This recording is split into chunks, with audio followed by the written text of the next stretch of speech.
গতকালকে রাজ্যের মুখ্যমন্ত্রী সম্পূর্ণরূপে মিথ্যাচার করেছে।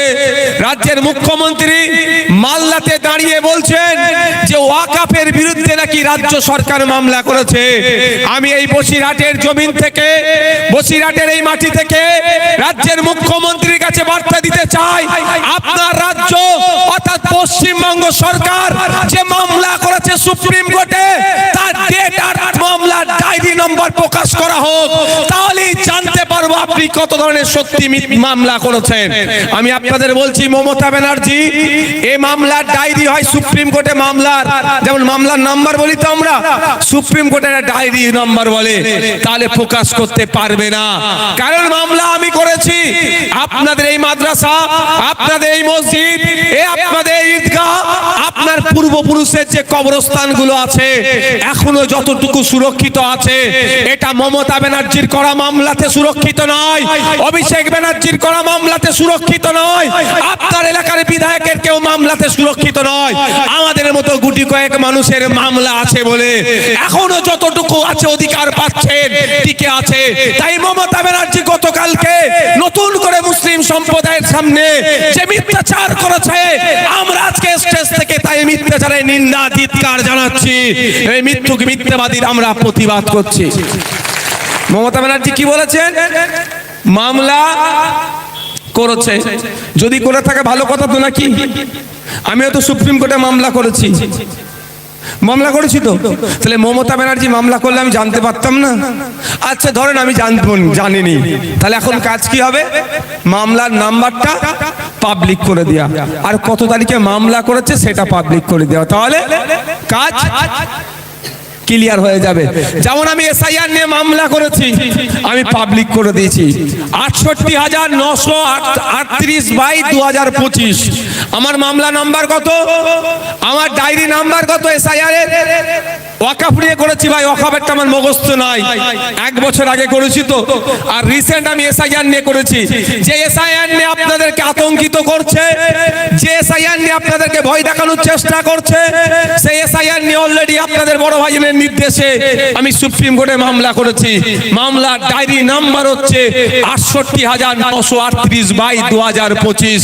তাই মমতা ব্যানার্জি সত্যিকারের যদি মাদ্রাসার সম্পত্তি বাঁচাতে চায়, মসজিদকে বাঁচাতে চায়, কবরস্থানকে বাঁচাতে চায়, ঈদগাহকে বাঁচাতে চায়, সত্যিকারের অর্থে যদি তিনি মামলা করে থাকেন, তার ডায়েরি নাম্বারটা প্রকাশ্যে আসুক।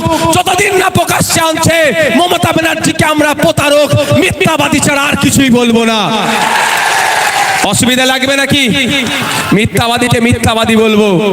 যদি কারো অসুবিধা লাগে নওশাদ সিদ্দিকীর বিরুদ্ধে একটা আইনত মামলা করে দিতে বলবেন। শুধু মানুষকে মিসগাইড করছে। সাথে সাথে এটাও বলেছে আপনাদের যে বিধানসভায় রেজুলেশন পাস করেছে, আপনার মমতা ব্যানার্জির নাটকটাকে একটু ধরতে হবে। আমি একটু ধরে ফেলেছি বলে আমাকে আটকানোর চেষ্টা চলছে। বিজেপির ৭৭টা এমএলএ আছে পশ্চিম বাংলায়, কোনো জায়গায় অবজারভার নাই। ভাঙড়ে কেন অবজারভার দিতে হচ্ছে? ভাঙড়ের বিধায়ক মুসলিমের অধিকার নিয়ে যেমন কথা বলে, দলিতের অধিকার নিয়ে কথা বলে, আদিবাসীর অধিকার নিয়ে কথা বলে, শিক্ষার কথা বলে, স্বাস্থ্যর কথা বলে, সরকারি কর্মচারীদের ডিএর কথা বলে, সরকারি কর্মচারী পুলিশ 8 ঘন্টার বেশি কেন ডিউটি করবে, এই আওয়াজ তুলে। সুতরাং ওদের অসুবিধা হয়ে যাচ্ছে। ভাঙড়ের বিধায়ক যদি ওই মন্দির মসজিদের রাজনীতি করত, ওই সাম্প্রদায়িক রাজনীতি করত, তাহলে হয়তো আমাকে ওদের নিয়ে অসুবিধা হতো না। আমি ওদের বাইরে গিয়ে মানুষের অধিকারের কথা বলছি, পরিযায়ী শ্রমিকের কথা বলছি, ছাত্র যুবর কথা বলছি, কৃষকের কথা বলছি, মহিলার অধিকারের কথা বলছি, ছাত্রদের শিক্ষার কথা বলছি। ওই জন্যই আমার উপরে ওদের গোসা হয়ে গিয়েছে, আমাকে ওরা আটকানোর চেষ্টা করছে। তাই বন্ধুগণ, ওদের নাটকটা একটু আপনারা জেনে যাওয়া দরকার। কিভাবে ওরা মানুষের সাথে নাটক করে একটু আপনাদের জানা দরকার। আপনারা জানলে অবাক হবেন, যখন বিল ছিল তখন 2024 সালে ওয়াকফ অ্যামেন্ডমেন্ট বিল ছিল 2024, তখন বিধানসভায় রেজুলেশন পাস করিয়েছিল। যখন আইনে পরিণত হলো তখন আর কিন্তু বিধান বিধানসভা এটা নিয়ে চর্চা করছে না। আমার যতটুকু রাজনৈতিক জ্ঞান হয়েছে, আমার যতটুকু সংসদীয় জ্ঞান হয়েছে, যে কোনো বিলের রেজুলেশন নিলে বিলকে আটকানো যায় না, কিন্তু আইনকে চ্যালেঞ্জ করে রেজুলেশন নিলে ওটা নিয়ে সুপ্রিম কোর্টে মামলা করলে ওটা কার্যকারী অনেক সব থেকে বেশি হয়। তাই মমতা ব্যানার্জি মুসলমানদেরকে বোকা বানানোর জন্য, বিজেপির কে ভালো গুড লিস্টে থাকার জন্য যখন বিল হলো তখন রেজুলেশন পাস করালো, আইন হয়ে যাওয়ার পরে আর বিধানসভায় ওয়াকাফের রেজুলেশন পাস করাচ্ছে না। কিন্তু বিলটা কোনো চ্যালেঞ্জে কাজ হবে না।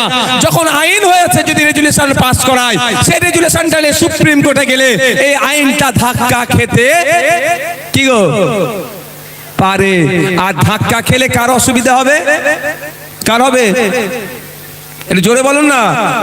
বিজেপির হবে। বিজেপির অসুবিধা হোক মমতা ব্যানার্জি কোনোভাবেই চাইবে না। তাই আপনাদের বলবো, আপনাদের সাথে যারা বেঈমানি করলো, বিচারিতা করেছে, এর জবাব দিতে হবে কি হবে না? একটু আওয়াজ দিয়ে বলুন, একটু হাত তুলে দেখান, হাত তুলে দেখান। 2026 হাতটা তুলে রাখুন। 2026 নির্বাচন আসছে। মমতা ব্যানার্জিকে এই মাদ্রাসা, মসজিদ, ঈদগাহ নিয়ে যখন আন্দোলনের কথা বলেছিলাম তখন দিল্লির যাওয়ার নিদান দিয়েছে। 2026 আসছে, আমরা কোথায় যাওয়ার নিদান দেব? আমরা কখন কোথায় যাওয়ার নিদান দেব? এই দূরে যারা আছেন কোথায় যাওয়ার নিদান দেব? দিল্লিতে যাওয়ার নিদান দেব তো নাকি? আমরা যখন মাদ্রাসা বাঁচানোর কথা ভাবছিলাম, মসজিদ বাঁচানোর কথা ভাবছিলাম, আপনারা এখানটা এত ভিড় করে আছেন কি জন্য? মুসা উপরে চলে আসো, তুমি উপরে আসো, ওখানে ভিড় করে আছো কেন? কেন এইখানটা বলেছিলাম পুরো ফ্রি জোন রাখার জন্য। বসো এখানে, বসো।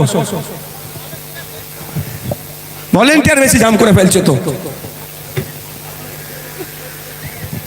আমরা যখন মাদ্রাসা, মসজিদ বাঁচানোর ভাবছিলাম, মমতা ব্যানার্জি তখন আমাদের কি বলেছে? দিল্লি গিয়ে আন্দোলন করো। কত বড় মিথ্যুক বলুন তো এই দল। এরা আপনাকে আমাকে বলছে এটা দিল্লি থেকে পাস হয়েছে, দিল্লি গিয়ে আন্দোলন করো। এসআইআর যে হবে আমাদের রাজ্য, এটা কোথা থেকে বলা হয়েছে? ইলেকশন কমিশন অফ ইন্ডিয়া বলেছেন তার সদর দপ্তর কোথায়? দিল্লিতে। তাহলে এসআইআর এর বিরুদ্ধে আন্দোলন করতে তৃণমূলের কোথায় যাওয়ার দরকার ছিল? হ্যাঁ বলুন। তা করেনি, এরা এখানেই করছে। কিন্তু আপনার মসজিদের বাঁচানোর আন্দোলন আপনি করতে গেলে দিল্লি যাওয়ার নিদান দিচ্ছে। তবে এই তৃণমূলের আমলে শুধু মসজিদের জায়গা অসুরক্ষিত নয়, একটু খোঁজ নিয়ে দেখুন আমার হিন্দু সমাজের ভাইদেরকে, বাপেদেরকে, মায়েদেরকে। এই তৃণমূলের আমলে দেব নামে যে উৎসর্গকৃত যে সম্পত্তি আছে, এই তৃণমূল লুট করে খাচ্ছে। ঠিক যে ধরনের ফিরহাদ হাকিম সাহেব ওয়াকফ সম্পত্তি চোর, মন্ত্রীর নাম কি গো? জোরে বলুন। ওয়াকফ সম্পত্তি লুটে খাচ্ছে যেভাবে ফিরহাদ হাকিম সাহেবের অভিযোগ আছে, খোঁজ নিয়ে দেখবেন দেবদেবীর নামে যে সম্পত্তি উৎসর্গ করেছিল সেটাও এই তৃণমূলের আমলে লুট করে খাচ্ছে এই তৃণমূলের নেতারা। খোঁজ নিয়ে দেখুন আপনারা, যে জাহের থানের সম্পত্তি, গরম থানের সম্পত্তি, গুরুদুয়ারার সম্পত্তি, গির্জার সম্পত্তি এই তৃণমূলের আমলে লুট হয়ে যাচ্ছে। তাই বন্ধু জাগ্রত হতে হবে। শুধু মসজিদের জায়গা বাঁচানোর লড়াই নয়, মন্দিরের জায়গাও আমাদের বাঁচাতে লড়াই করতে আসতে হবে। ঈদগার জায়গা বাঁচাতে লড়াই করতে আসতে হবে। দেবদেবীর নামে যে সম্পত্তি উৎসর্গ করেছে সেইগুলো উদ্ধারের লড়াই আমাদেরকে করতে হবে। জাহের থানের সম্পত্তি, গরম থানের সম্পত্তি, গির্জার সম্পত্তি, গুরুদুয়ারার সম্পত্তি যেগুলো লুট হয়ে গিয়েছে, আগামী দিনে আমরা ক্ষমতায় আসলে সম্পত্তি উদ্ধার করে গির্জার সম্পত্তি গির্জাকে বুঝিয়ে দেব, আপনার গরম থান, জাহের থানের সম্পত্তি তাদেরকে বুঝিয়ে দেব। দেবদেবী ইসলামে যে সম্পত্তি আছে সেইগুলো উদ্ধার করে তাদের সেবায়েতের হাতে তুলে দেব। ওয়াকফ যে সম্পত্তি আছে সেগুলোকে উদ্ধার করে মোতোয়াল্লি ওয়াকফ বোর্ডের হাতে তুলে দেব।